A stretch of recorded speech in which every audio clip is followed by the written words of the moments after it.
Konnichiwa. Wracamy do Japońców. Japonia to nie tylko Toyota, Honda i jeszcze parę innych marek, ale najważniejszą marką konkurującą z tymi słynnymi kompaktami jest oczywiście Mazda. Zapraszam Was na test najnowszej Mazdy 3 z innowacyjnym silnikiem Skyactiv-X.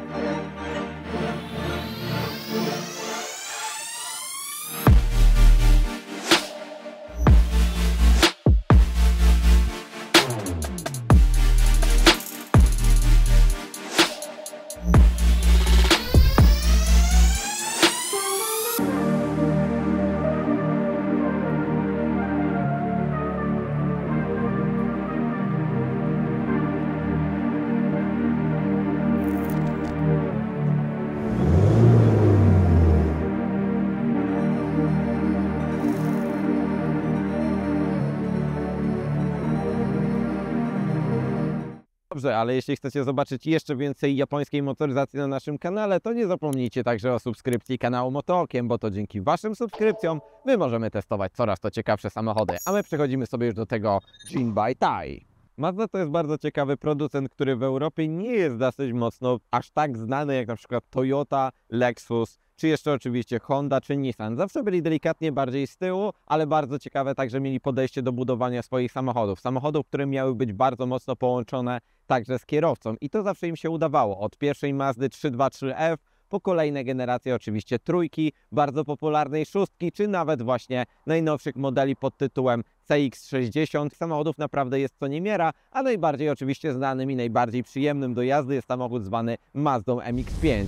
Powiem Wam, że Japończycy naprawdę mają grube tematy, jeśli chodzi o wszelakie rodzaju media prasowe i jeśli chodzi o samą stylistykę, to macie kilka różnych kartek opisujących, jak ten samochód wygląda i do czego nawiązuje i do tych dziwnych, trudnych nazw japońskich. I pod tytułem mamy tak: samochody Mazdy zostały zaprojektowane zgodnie z japońską sztuką Kodo, oznaczającą duszę ruchu. Z założenia auto ma nie tylko służyć do transportu, ale wywoływać silne emocje pozwalające na rodzenie się przywiązania, a nawet uwielbienia. Dlatego nieważne są tylko osiągi, ale także systemy bezpieczeństwa, komfortu, design oraz wyrafinowane linie auta. I tutaj przechodzimy do tego, że samochód Mazdy jest jak dzieło sztuki.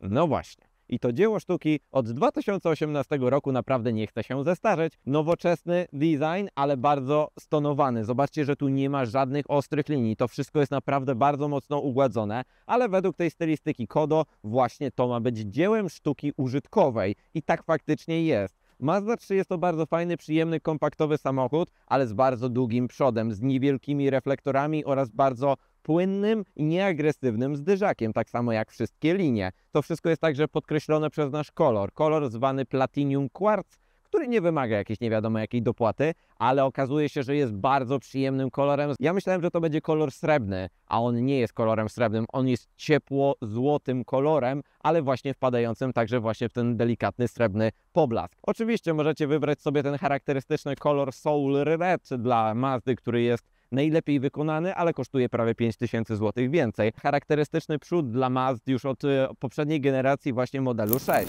Bardzo wąskie, smukłe lampy, niewielka soczewka w środku i są to światła w pełni matrycowe, co ciekawe właśnie w tej kompaktowej wersji. To mnie bardzo pozytywnie także zaskoczyło. Charakterystyczny wzór tych oczu oraz ten grill, który jest dosyć niewielki, ale bardzo agresywnie narysowany. Bardzo mi się to wszystko delikatnie tutaj podoba. Niewielkie przetłoczenia także na zderzaku, ale zobaczcie także, jak niski jest cały samochód. Naprawdę ten przód bardzo nisko schodzi, dzięki po prostu czemu dodaje tej agresywności.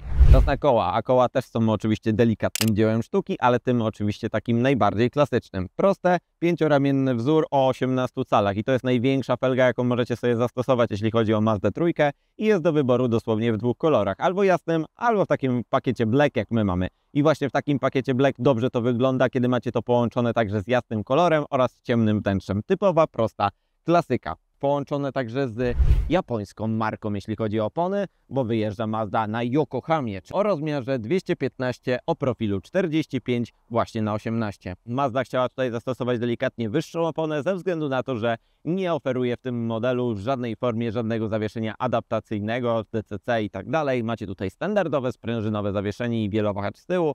co nie zmienia faktu, że na takiej feldze, nawet przy tak niskim samochodzie, jest komfortowo. No to czas na gamę silnikową, a tutaj jeśli chodzi o trójkę, macie naprawdę coś ciekawego do wyboru, bo macie do wyboru bardziej tradycyjną formę silnika niż jest to stosowane dzisiaj we wszystkich możliwych samochodach, bo Mazda postanowiła już od poprzedniej swojej generacji wprowadzić technologię zwaną Sky Active X. Co nie zmienia faktu, że jak na Mazdę, to ciężka jest niesamowicie maska, wręcz jest nieprzyjemnie ciężka względem na przykład Civica czy na przykład RX-8, jeśli chodzi o technologię oraz jeśli chodzi o silniki. Macie do wyboru dwa silniki Sky Active G o mocy 122 koni oraz 150 koni. Szczerze powiedziawszy, 122 konie możecie od razu na dzień dobry sobie odpuścić, bo ten silnik jest za słaby do tego samochodu.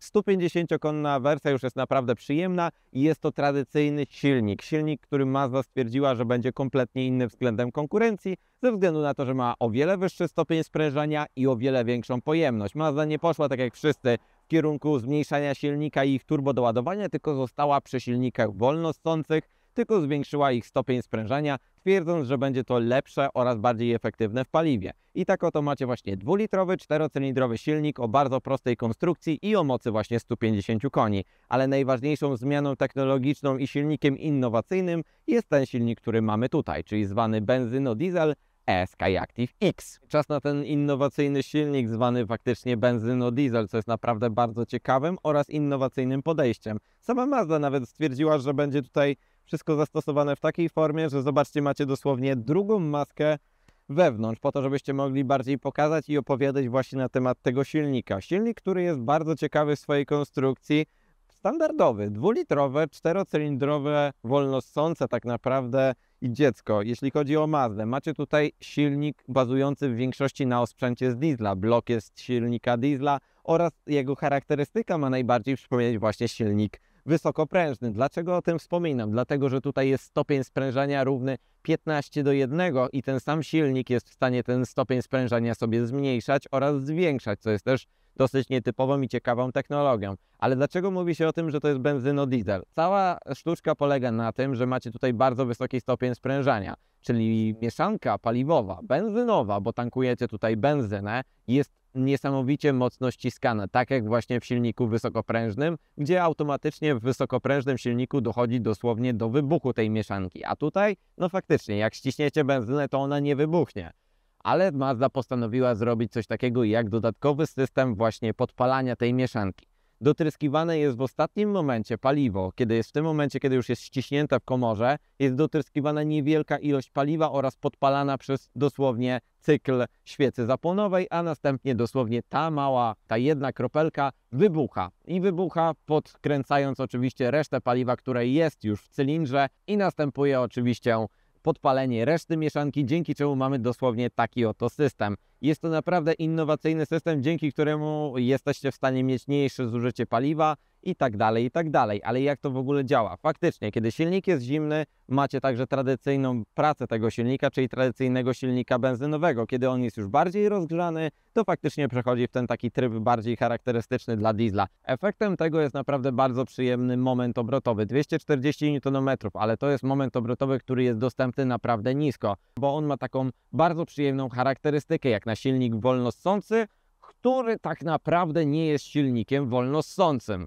I co ciekawe, jest to silnik turbo doładowany, ale tak naprawdę nie do końca.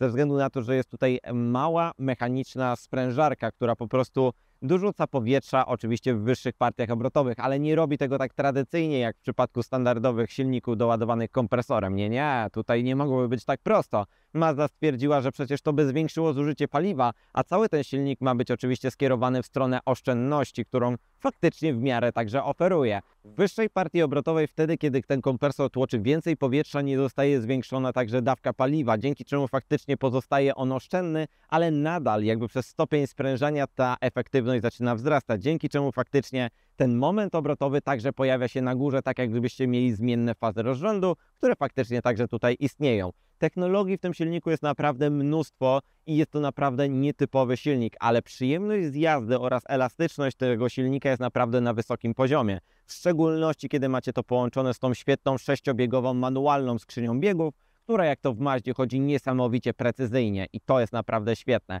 A zużycie paliwa także jest na niewielkich poziomach, bo średnie spalanie w cyklu mieszanym to jest okolice 7 litrów, a na trasie okolice 6,5 do 7 litrów. Spalanie na trasie i jazda cały czas na tempomacie 140 km na godzinę, 7 litrów średniego spalania, jak na 180-konny silnik o tak nietypowej konstrukcji i naprawdę przyjemnym manualu, sześciobiegowym w miarę dobrze zestopniowanym, no to 7 litrów to naprawdę nie jest źle. A da się tym silnikiem także zejść naprawdę do niższych wartości, bo poza miastem spokojnie zrobicie wynik od 5,5 do 6 litrów.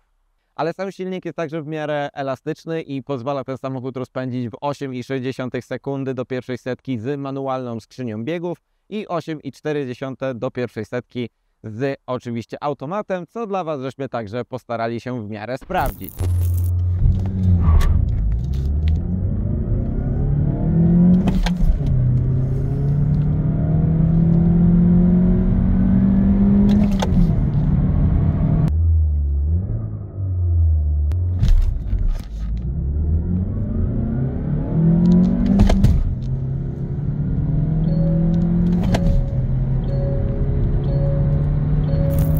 Ale idziemy dalej. Ale tutaj jest prostota. Mówi się o Szwedach, że lubią minimalistyczne samochody, ale Japończycy to w tym wydaniu zrobili po prostu furorę. Prostota, ale jest tak śliczna, że przesiedzieliśmy razem z panem operatorem nieraz po prostu patrząc na ten samochód i podziwiając jego prostotę, jeśli chodzi o linię. Samochód, którym jest Mazda 3, to jest oczywiście konkurent najbardziej popularnych samochodów kompaktowych, czyli Toyoty Corolli, Civica oraz jeszcze oczywiście paru innych modeli.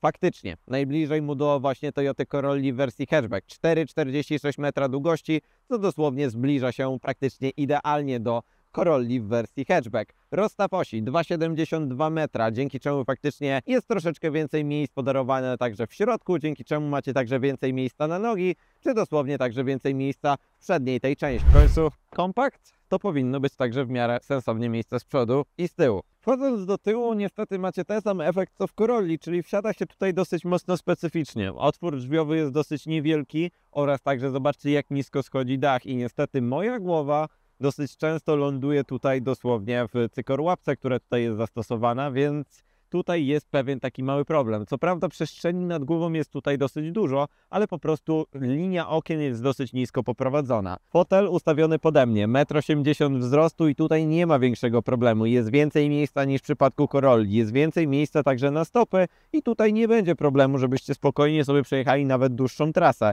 bo miejsca przed kolanami jest także dużo i zobaczcie, że ja dosyć wygodnie także siedzę i moje kolana nie lądują gdzieś nie wiadomo jak bardzo w powietrzu. Macie także dosyć duży tunel i ten tunel nie jest tutaj bez powodu, bo występuje także wersja trójki Mazdy z napędem 4x4. Musicie dopłacić wtedy 18 000 złotych, ale wtedy tym środkiem idzie napęd, jeśli chodzi właśnie o tylną oś i wtedy macie standardowy napęd 4x4. Tak jak teraz widzicie, tu jest bardziej odsunięty fotel i tego miejsca już troszeczkę jest mniej, ale nadal jest naprawdę przyjemnie komfortowo. Nie uświadczycie tutaj żadnych nawiewów, żadnych portów USB. Tutaj po prostu niczego takiego nie ma i tego nie da niestety się dokupić. Na środku przyjemny, duży, naprawdę bardzo duży podłokietnik, taki jakbyście stosowali w SUV-ach, a to jest zastosowane w kompaktowym samochodzie. 2 miejsca na kubeczki i to jest tak naprawdę tyle. Żadnego przelotu na narty niestety nie uświadczycie, bo kanapa składa się w standardowej formie 60:40. I naprawdę przyjemne także wykończenie, bo pojawiła się także tutaj skórka i ładne przyszycie brązową nitką. Naprawdę to dobrze wygląda.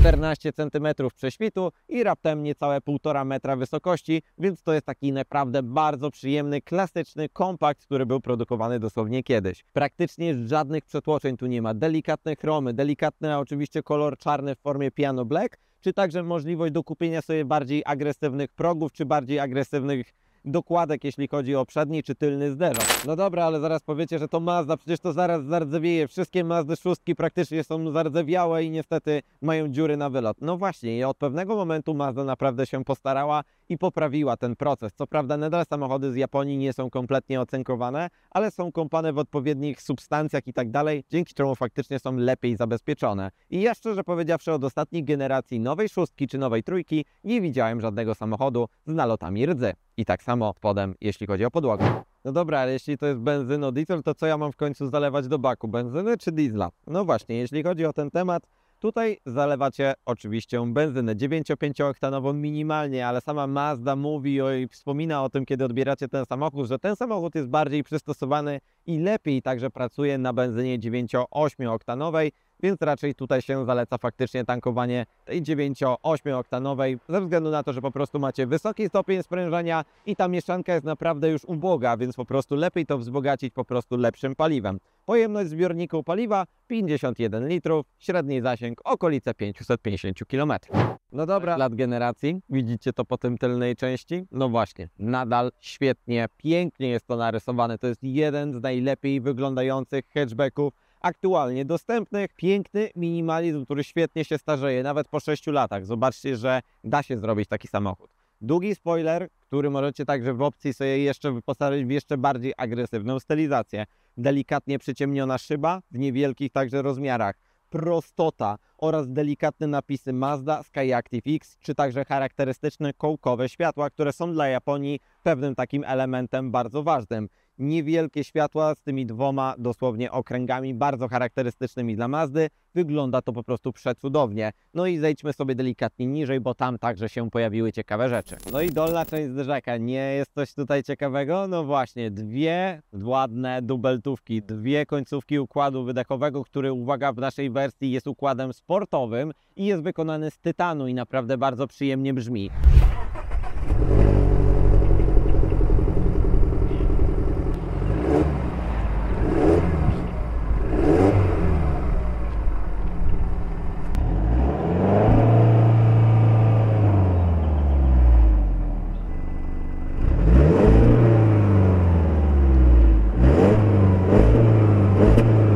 Co prawda nie jest to układ naprawdę tak bardzo mocno sportowo narysowany, jeśli chodzi o dźwięk, ale jest naprawdę przyjemny. To takie burczenie na niskich obrotach jest bardzo przyjemne. No i w żadnym praktycznie dzisiaj dostępnym samochodzie w takiej wersji kompaktowej nie występują aż 3,5 calowe końcówki układu wydechowego, co jest naprawdę wyróżnikiem dla Mazdy, w szczególności kiedy macie te 186 koni. Brawo Mazda, to jest to, czego oczekują naprawdę petrolheadzi. Czegoś takiego nie dostaniecie praktycznie nigdzie już. Czas na praktyczność. Kompakty? To w końcu chcecie trochę chociaż tej praktyczności.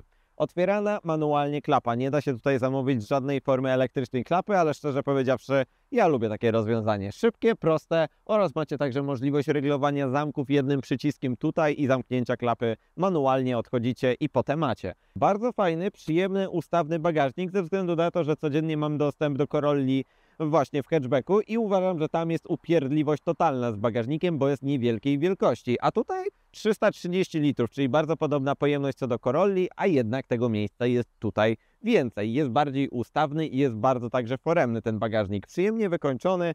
Mamy tutaj też taką dodatkową akcesoryjną matę z napisem Mazda 3 oraz bardzo fajnym takim gumowym wyściółaniem. Pod podłogą także znajduje się koło dojazdowe lub kiedy wybierzecie sobie lepsze nagłośnienie, tutaj ląduje subwoofer, oczywiście od systemu nagłośnienia Bose i jakieś drobnostki w formie gaśnicy czy jakichś podstawowych elementów także możecie tutaj wsadzić. Po rozłożeniu także tylnej kanapy w wersji dwuosobowej, kiedy chcecie się wybrać dosłownie gdzieś dalej i więcej bagażu macie, możecie skorzystać sobie z pojemności 1026 litrów, więc także powinno Wam to w miarę wystarczyć. I co ważne, nadal w wersji kompaktowej, bo jeszcze występuje w sedanie, chociaż raczej sedana byście nie chcieli, bo to jest taka stara szkoła, czyli hatchback z doklejoną dupą.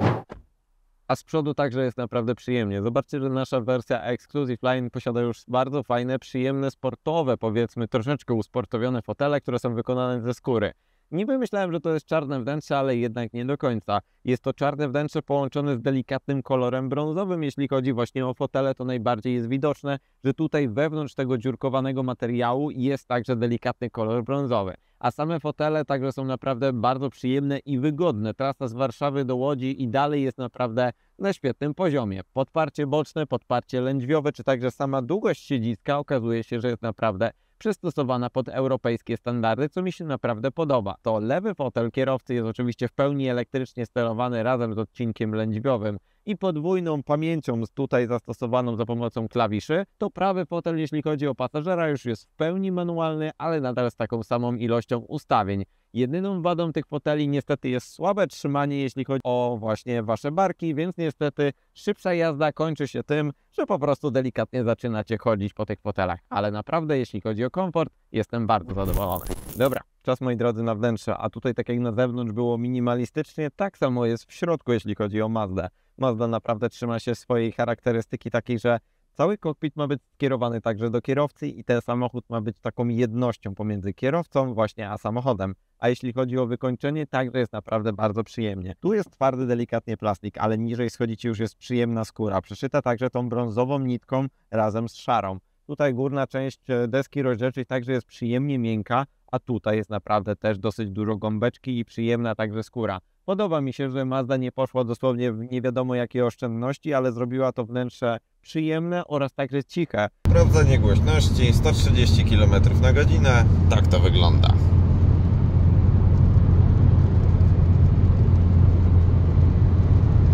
Bo nie skrzypi ani nie skrzeczy to wnętrze nawet przy wyższych prędkościach, czy nawet na jakichś dziurach. Kierownica jest dosyć spora, ale jest naprawdę przyjemna, dobrze wyprofilowana, cienka. To jest taka charakterystyczna kierownica właśnie dla samochodów japońskich. Cienka kierownica, wykonana z bardzo dobrej skóry, matowej, ale jest delikatnie, moim zdaniem, rozmiarem minimalnie mogła być mniejsza, ale jest bardzo przyjemna, bardzo fajny opór oraz także niewielka ilość przycisków oraz dużo przestrzeni jest także w niej zastosowane i mała poduszka kierownicy. Po lewej sterowanie oczywiście głośnością, waszym zestawem głośnomówiącym, czy także przycisk info, który steruje też ekranem komputera pokładowego, a po prawej stronie sterowanie tempomatem aktywnym, że autonomią czy limiterem prędkości, a przed oczami kierowcy jest naprawdę przyjemna analogia, taka charakterystyczna dla właśnie Miaty, czy jeszcze paru innych modeli. Po lewej stronie normalny, tradycyjny obrotomierz, widać tą wskazówkę, jak ona się pięknie pnie do góry. Po prawej stronie także macie temperaturę wody oraz także stan paliwa, a na środku macie połączenie cyfrowego razem z takim analogowym wyświetlaczem, co też dosyć dobrze wygląda i możecie sobie sterować tym za pomocą tego przycisku na kierownicę. A funkcji jest tu naprawdę bardzo mało. Średnie spalanie, kolejny ekran do trybów autonomicznych, do jazdy bardziej tak po autostradzie oraz wyłączenie tego i tradycyjny analogowy wskaźnik. Fajna, przyjemna prostota, tutaj nic więcej nie potrzeba, a jednak macie i zasięg, i macie także ograniczenia prędkości, trip oraz także temperaturę. Przed oczami kierowcy także sporej wielkości nawet head-up display, na którym macie podpowiedzi z Android Auto czy Apple CarPlay, z nawigacji, macie także prędkość i oczywiście sterowanie całym systemem tempomatu oraz autonomii na autostradzie. Wygodne, proste i sterujecie sobie tym tutaj za pomocą jednego przycisku. Tu zobaczcie także, jak są rozmieszczone nawiewy. Dwa nawiewy są także dla kierowcy i tutaj pojawiły się dwa przyciski od właśnie tripu oraz regulacji podświetlenia, także deski rozdzielczej, a kolejne dwa nawiewy są skierowane także dla pasażera, więc każdy może sobie tutaj mieć osobną strefę klimatyzacji, którą sterujecie sobie tutaj za pomocą tego niewielkiego, ale analogowego panelu. Bardzo fajny, przyjemne gałeczki, którą regulujecie sobie także temperaturę, klawisze do sterowania różnymi strefami oraz podgrzewanie także trójstopniowe foteli, czy także kierownicy lub tryb automatyczny. Wtedy, kiedy jest zimno, fotele automatycznie się podgrzewają i kierownica także się załącza. Na środku deski rozdzielczej pojawił się także niewielkiej wielkości ekran, ale dosyć szeroki. Przyjemny system, którym sterujecie tak jak w starszych iDrive'ach, czyli za pomocą pokrętła. Niewielka ilość opcji, bardzo prosty system, ale jednak dosyć intuicyjny i działa to naprawdę bardzo przyjemnie. Od różnej rozrywki, od multimediów, od nagłośnienia firmy Bose, które jest tutaj zastosowane za pomocą tych ładnych maskownic. Bardzo ładnie ta kabina także jest wygłuszona i także przyjemnie gra, aż po różnego rodzaju komunikację, nawigację. Niełatwo się steruje tym całym systemem ze względu na to, że po prostu tylko i wyłącznie możecie sterować za pomocą tego kółka. Ekran nie jest w żadnej formie dotykowy i to jest delikatnie denerwujące. Wystarczy, że pociągnięcie to kółko w górną stronę i automatycznie włącza Wam się na przykład Android Auto, które niestety jest tylko i w wersji przewodowej i tak samo Apple CarPlay, chociaż w konfiguratorze możecie sobie domówić wersję bezprzewodową. Bardzo przyjemna jest także szerokość tego ekranu i przyjemnie się korzysta także z nawigacji, czy jeszcze z paru innych oczywiście elementów. Czyli mamy tutaj ładowarkę do telefonów indukcyjną, która oczywiście bardziej podgrzewa Wasz telefon niż go ładuje. 2 cup holdery i tak jak mówiłem, tu już cała ta konsola oraz także wybierak skrzyni biegów, która jest po prostu prześwietna, jest bardzo taka prosta, ale bardzo ładnie to wszystko wygląda. Sterowanie głośnością multimediów oraz kolejną i poprzednią piosenką, jeden przycisk multimedialny, funkcjonalny, który możecie sobie konfigurować, długi podłokietnik, który możecie sobie odsunąć lub podsunąć, no i także 2 miejsca na złącza USB oraz złącze 12V i jakieś miejsce na Waszą drobiazgi. Pierwszym elementem, który jest dosyć upierdliwy i irytujący w tym samochodzie, to jest na pewno system automatycznego ręcznego. Wtedy, kiedy zapinacie jedynkę i popuszczacie sprzęgło we wszystkich samochodach, najczęściej od razu jest odpinany ręczny hamulec. Nie w Maździe, musicie to zrobić ręcznie za pomocą przycisku i dopiero możecie jechać. O, i systemy bezpieczeństwa. Też jest bardzo fajny system do tego. Jednym przyciskiem wyciszacie dosłownie wszystkie możliwe pikacze. Da się? Da się. Japończycy jakoś widać niechętni do łamania jakichkolwiek przepisów. Zrobili coś takiego jak wyciszenie po prostu wszystkich takich systemów i pikaczy. No dobra, ale jak się faktycznie jeździ Mazdą trójką? Mazda trójka to jest to bardzo fajne połączenie. To jest faktycznie ten Jinbaitai, który dosłownie oznacza jeździec. Razem z koniem musi być zżyty. No właśnie, i tutaj też tak jest. To połączenie jeźdźca z koniem tu jest bardzo mocno wyczuwalne. Nie dość, że sama pozycja jest dosyć specyficzna, bo siedzicie dosyć nisko, czujecie się dosyć zżyci z tym samochodem, że czujecie po prostu każdy jego ruch, każde prace zawieszenia. To wszystko jest na takim bardzo fajnym poziomie i czujecie po prostu dobre zestrojenie całego zawieszenia. A zawieszenie jest dosyć także zaawansowane, bo z przodu jest kolumna MacPhersona, czyli dosyć prosto, ale z tyłu jest już wielowahacz, który naprawdę poprawia wrażenia z jazdy. Ten samochód jest bardzo precyzyjny, jeśli chodzi o jakiekolwiek ruchy. Bardzo mi się podoba jego taka po prostu reakcja. Reakcja na układ kierowniczy, reakcja na pedał przyspieszenia, czy reakcja także oczywiście na skrzynię biegów, czy na hamulce, które także są naprawdę na świetnym w miarę poziomie, jak na samochód, który waży 1400 kg, bo niestety trójka delikatnie po prostu przytyła. Zobaczcie, jak on bardzo przyjemnie jest w stanie się zatrzymać. 295 mm tarcza z przodu robi naprawdę konkretną robotę, więc tutaj jest super. Jeśli chodzi o komfort zawieszenia, no jest typowo japońsko, czyli twardo. Niestety, jest po prostu twardo i nie polepsza tego opona w formie Yokohamy, która najczęściej zaliczona jest do też twardych opon. To jest po prostu taka typowa charakterystyka wszystkich Japońców. Od Toyoty po Hondę, po Nissana i tak dalej, i tak dalej. Twarde dosyć zawieszenie, przyjemnie wybierające większe nierówności, ale z małymi nierównościami kompletnie sobie nie radzi. Wyczuwacie po prostu takie nierówności na drodze, czy jakieś pęknięcia asfaltu, to wszystko najczęściej wyczujecie w tej kabinie. Ale dzięki temu, że to wyczuwacie i że to zawieszenie jest na tyle sprężyste, no to po prostu macie bardzo precyzyjne ruchy kierownicy, więc wszystkie testy, manewry łosia po prostu robione są z bardzo fajnym także oporem na kierownicę oraz z fajnym feelingiem. I to jest niesamowite, że ten samochód angażuje Was do jazdy.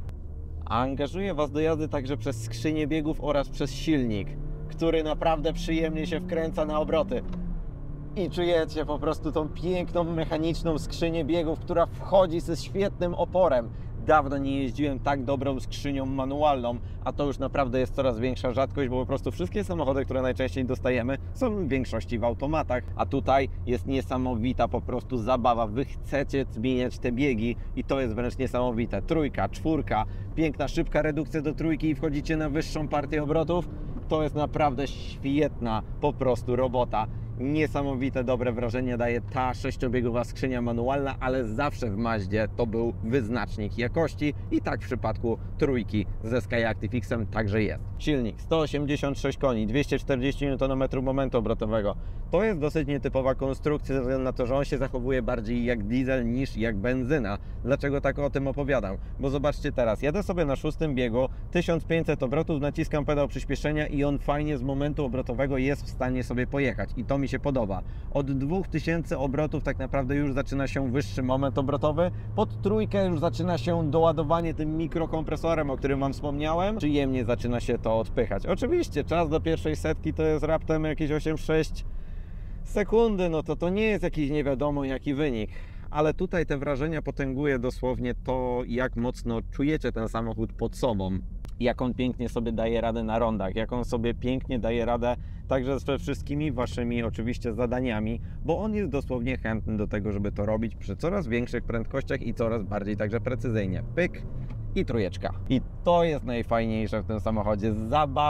Zabawa tą mechaniką, której już naprawdę nie pozostało dużo jeśli chodzi o dzisiejsze samochody, bo najczęściej po prostu są wykastrowane, a automat robi wszystko dosłownie za Was. Bardzo fajna jest ta charakterystyka tego silnika. Od 1500 obrotów praktycznie do 3000 obrotów nadal czujecie ten silnik wolnossący, ale powyżej 3000 obrotów on naprawdę zaczyna się bardzo fajnie wkręcać. 3,5, 4, 5000, 6000 obrotów, a on odcinkę ma prawie przy 7500 obrotów i jest w stanie na trójce się rozpędzić do 140 km na godzinę. To jest typowa stara szkoła japońska i czujecie delikatną tą zmienną fazę rozrządu. Czujecie także ten mikrokompresor, który tam doładowuje ciśnieniem ten silnik. Fajnie, bo on nie przypomina aż tak mocno silnika właśnie wolnossącego, który był dechawiczny na dole i dopiero na górze przypominał się o tym, że on ma trochę mocy. Nie, tu jest bardzo fajny dół i to właśnie miało za zadanie właśnie dać Skyactiv X, czyli ta konstrukcja silnika diesla połączona z silnikiem benzynowym, a na górze dać Wam tą przyjemność właśnie z wysokich obrotów, z konkretnego momentu obrotowego i faktycznie to się także udało. Tym samochodem po autostradzie jest naprawdę świetnym elementem ze względu na to, że po pierwsze macie systemy autonomiczne, które zostały zaktualizowane do najnowszych wersji